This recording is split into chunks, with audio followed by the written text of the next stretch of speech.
Olá a todos, sejam muito bem-vindos ao Perdi Geek. No vídeo de hoje continuaremos nossa maratona pelo mundo de Scalpo.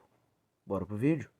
Pois bem, turma, estamos começando mais um vídeo aí, espero que vocês estejam curtindo nossas maratonas, nossos vídeos de aquisições, outras coisinhas que estiverem aparecendo para vocês, beleza? Não deixe de nos prestigiar em todas as outras redes, nossos outros conteúdos, etc. A gente faz mais que resenha.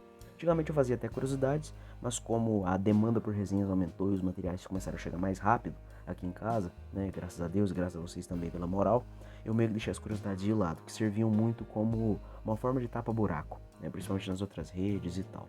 Né? Não vou perder tempo, tá bom? Esse é o material, voltamos para a capa fosca. Olha a diferença, como melhor fica, né? Até o reflexo da minha iluminação que não bate, não fica enchendo o saco, né? Essa é a capa, essa é a Carol, né? Corvo vermelho, a filha do Lincoln, tá bom? Lombadinha, contra capa, tá bom? Como vocês podem bem ver, desse vertigo. A minha aqui, o volume 4 e o 5, já é esse, tá bom? Para não perder o costume, roteiro majoritário, né, 100% do Jason Aaron praticamente. A arte majoritária mesmo é do Henry Guerra, mas temos novos nomezinhos aqui, né? O Davi Furneaux já tá aqui, o Daniel Zezel, ou Zezelino, acho que até hoje não sei como é que fala essa porra. Ele foi muito brother também, por exemplo, do Brian Zarello, né? Ele fez muita coisa, fez o Loveless uns capítulos, fez um antigamente que saiu só pela Ópera Gráfica, eu acho até hoje, que é o El Diablo, né? Tem uma história dele sobre o Corinthians no Sandman apresenta, que é muito massa, a arte dele lá também. E o Jason Latour. Davi Furneaux faz alguns capítulos complementares. O Daniel Zezel faz do capítulo do casal de indígenas mais velhos, se não me engano. E o Jason Latour, eu acho que todos os capítulos envolvendo o Xerife Carnal, que foi um personagem que foi apresentado anteriormente, mas eu não tive a oportunidade de falar. Vou estar falando um pouco mais nesse vídeo aqui, tá bom? E aqui o volume, né, essa edição especial vai contar com a introdução do Garth Ennis, que eu não sei se é um cara muito metido a falar de noir e coisas policiais, mas ele se mete mais a bagulho de guerra, desgraceira, coisa sobrenatural. Tem uma outra coisa que eu acho que ele mexe com polícia, tipo aquele Crime e Castigo que ele fez muitos anos atrás. Aqui no Brasil, eu acho que só saiu na época da Abril mesmo, sabe? Mas ele é um cara versátil, então, pelo menos na opinião dele, devo contar de alguma coisa. E a introdução dele eu lembro que era bem bacaninha. Eu falava do negócio dos artistas porque esse volume ele deixa um pouco de lado o métier ali, o núcleo do Dash, e vai focar em outros personagens complementares. Talvez alguns novos, mas, digamos, alguns desenvolvimentos que estavam faltando. E isso, como eu falei no vídeo anterior, é muito bacana, que o Jason Aaron ele toca tudo a seu tempo, no seu ritmo, e não fica faltando. Tanto que no fim da leitura eu acho que nunca faltou muita coisa, exceto pelo próprio final, mas aquilo é o rabicho de história que tem que ficar para dar um drama no final. Talvez se eu lembrar falar isso no próximo vídeo, vocês vão entender do que eu tô falando, tá bom? Por que eu digo isso? Ele faz tudo a seu tempo, ele desenvolve os personagens, então o Dash vai ser deixado de lado para focarmos em outros personagens. Eu vou estar falando um pouco aqui, né, parte a parte, e vamos desenvolver a resenha desse volume. Começamos com um casal de idosos, como eu disse que foi ilustrado pelo Daniel Zezel, o Zezeli, né? Acho que é Zezel mesmo.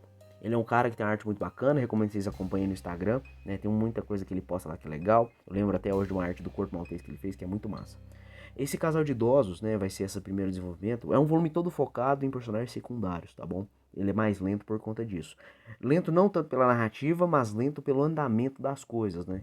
Para aquele negócio da ação, dos próprios perrengues do Dash, e vai contar outros personagens. Tanto que esse casal de idoso, até onde eu lembro, não tem muita coisa envolvendo a história principal. É só um caos aí. É tipo aqueles que eu falo que é o arco de entre safra, uma história pingada avulsa do Sandman, né? Mas é uma história legal, falando sobre ancestralidade, a terra-mãe, né? Não falaria terra-pátria, mas a nossa terra natal, o valor das nossas tradições e se nós, digamos assim, se parte de nós é a nossa própria terra. Não sei se eu vou estar falando correto, mas ali no caso do casal, principalmente por conta do senhorzinho, eles moram num lugar mais afastado, eles têm uma caminhonetezinha velha fodida, eles passam um aperto porque ele se nega a sair da terra dele e tal, muito por conta da criação dele, que ele é um cara idoso, né? Mas também por conta da tradição e tal, e é bem legal assim, né? E será que ele saindo dali, ele estaria deixando um pedaço de si para trás? Né? Que nem o povo brinca, o fulano sai do lugar, mas o lugar tal não sai do fulano. Será que ele passaria por esse tipo de transformação? Ele tem esse certo receio. E aí a gente vai ver, é um capítulo muito bonito, muito bacana, né? Que mesmo que ele vá mudar, ele tem a esposa ao lado dele. E muitas das vezes tudo que a gente precisa é estar perto de quem a gente ama. Além desse lance do casal de idosos, a gente vai pro pedaço que envolve o Shunka, que é o cara que eu falei, que vai ter uns pormenores, umas revelações. Ele é o braço direito do Lincoln, né? Ele é um cara mais alto, mais fortão, muito bonito, cabelão escorridinho, narigão, né, que é o estilo indígena mesmo, lá da personificação dos personagens, a caracterização deles. Ele é o que usa o cadeado com corrente que eu expliquei anteriormente, né, o nome dele, pelo menos o apelido, é Shunka, beleza? Não é Shuka, tá, pelo amor de Deus, é Shunka, beleza? Tá bom? Não vamos fazer piada. Ele vai ser desenvolvido mais sobre um lance de um interesse, né, que vai ter da parte ali da narrativa dele. É um interesse envolvendo um conflito de interesse, vamos falar assim, né? Uma pessoa ali que ele vai ter que se meter e tentar esclarecer alguns causos, né, algumas histórias, e vai meio que dar, digamos, um choque de uma dessas pessoas que ele meio que gosta e está envolvido nesse esquema, vai dar conflito com a missão que foi dada a ele. E a gente vai ver, explicando um pouco mais do passado, quais são as preferências dele, o que ele pensa acerca das coisas, o quão leal ele é ao Lincoln Corvo Vermelho. É um trechinho ali bem bacana que desenvolve ele, né? Tipo assim, não é talvez coisa pra caralho, mas tipo, olha, você quer saber um pouco mais do Shunka? Toma aqui o pedacinho que você quer e a gente toca adiante. Se não me engano, o pedaço do Shunka é ilustrado pelo Davi Furneaux novamente, beleza? Vamos continuando agora para o próximo caos, né, para a próxima vertente desse volume, que são coisas envolvendo o Xerife Carnal. Esse cara, ele foi apresentado anteriormente, eu não tive a oportunidade de falar dele, creio eu, porém, ele é um personagem, assim, bem excêntrico, vamos falar assim, sabe? Ele é um xerife, né, ou pelo menos um dos caras que manda ali no quesito de polícia, numa cidade vizinha à Rosa da Pradaria. A Rosa da Pradaria é uma comunidade, né, um lugar, uma área muito grande. Então a próxima cidade ali mais perto, que inclusive eu acho que não pode ser vendido bebida na Rosa Pradaria por conta do lance da alta taxa de pessoal alcoólico, de drogados e várias outras coisas, né? Então, principalmente a molecada, eu acho que até nos capítulos do Dino, Urso Pobre, né? Mostra ali que ele é adolescente, vai ficar de ócio, né? Vai ficar coçando o saco, enchendo a cara. Eles vão muitas das vezes para essas cidades próximas. Uma delas é a do Xerife Carnal. Eu não lembro o nome da cidade de cabeça, tá bom? Mas o Xerife Carnal, ele é aquele cara chucrão, que acha que é o dono do mundo, sabe? Ele é um personagem bem engraçado, só que tem horas que ele se prova ser um merda, sabe? Ao mesmo tempo que ele pode ter sua valia, lá pra frente ele vai ajudar um pouco o Dash, ele vai, tipo assim, mostrar serviço, vai mostrar que pelo menos pra alguma coisa ele serve, mas de primeiro momento ali, ele só fica sendo, né, a referência que a gente tem dele é que, tipo, ele é aquele xerife que acha que o mundo tá debaixo da botina dele, ele que manda em todo mundo, ele é o bonzão, ele é o foda, ele é o tudão, tanto que eu acho, eu não sei se seria uma coisa consciente que o Jason Aaron fez, mas quando eu li me lembrou um pouco o lance do xerife da cidade que o Rambo vai, no primeiro Rambo, sabe? Tanto que diz que até no livro lá, o tal do First Blood, isso é melhor desenvolvido. Porque, se não me engano, o cara do First Blood lá, né, o xerife da cidade, ele foi da Coreia, né, da Guerra da Coreia. E o Rambo foi da Guerra do Vietnã. Tem toda a questão geracional, a Guerra do Vietnã é mal vista e tal, né, então também tem esse lance. Se não me engano, o Carnal, ele fala, tipo assim, eu sou, é um exemplo, assim, que eu não lembro tanto, assim, mais, mas, tipo, eu sou dos paraquedistas da guerra de não sei o que, fui do tal regimento não sei o que lá, sabe? Só que, na realidade, ele fez uma coisa muito bosta, assim, muito fraquinha no exército. Ou se fez ali, ele participou de um evento importante, mas ele não foi atuante, né? Ou ele foi muito fraco, ou ele não foi atuante num evento importante, é que eu não lembro, tá? Mas ele é como se fosse um nada ali nesse quesito da guerra. E ele ficava jogando isso na cara do povo. E quem ia desafiar o cara? Quem ia saber? Só ele que sabe. E aí o Dashel meio que dá uma esfregada, acho que em volumes anteriores, dá uma catracada nele e fala, irmão, eu passei pela guerra, eu fiz as coisas, e o que você fala, primeiro que não condiz, não é uma atitude condizente com quem passou pelos apertos da guerra, pelos horrores da guerra, e segundo que eu tô ligado que o teu regimento, o negócio que você falou aí é pouca bosta, então você abaixa a bola comigo, que eu já tive que me meter em treta forte, então você não faz nada comigo, para de encher a porra do meu saco, e vai cuidar dos teus servicinhos de merda de xerife. Isso eu tô falando no passado. Falando do presente, são esses capítulos breves, né? Pelo menos um ou dois ali, ilustrados pelo Jason Latour. Jason Latour fez, talvez a partir desse momento, né? Fez amizade para depois, quem sabe lá na frente, ter feito o quadrinho da Image chamado Southland Bastards. Tem até traduzido em português por fãs, né? Ficou como os canalhas, os bastardos do sul. Diz que é bem massa. Diz que é tipo a pegada do Scalpo, só que, sei lá, do povo do sul, né? Sei lá, eu tô falando aqui de cabeça, mas não sei se é isso não, tá? Tipo, pessoal do Texas, essas galeras assim. Quis bobear até as bandas ali do próprio Jason Aaron. Não tenho muita certeza não, tá? Qualquer coisa, me desculpe. Vai ser mostrado alguns casos, a rotina dele dia a dia. Que aí vai mostrar, né? Esse lance da guerra, que ele vai ser desmentido, umas outras coisas, como ele pensa.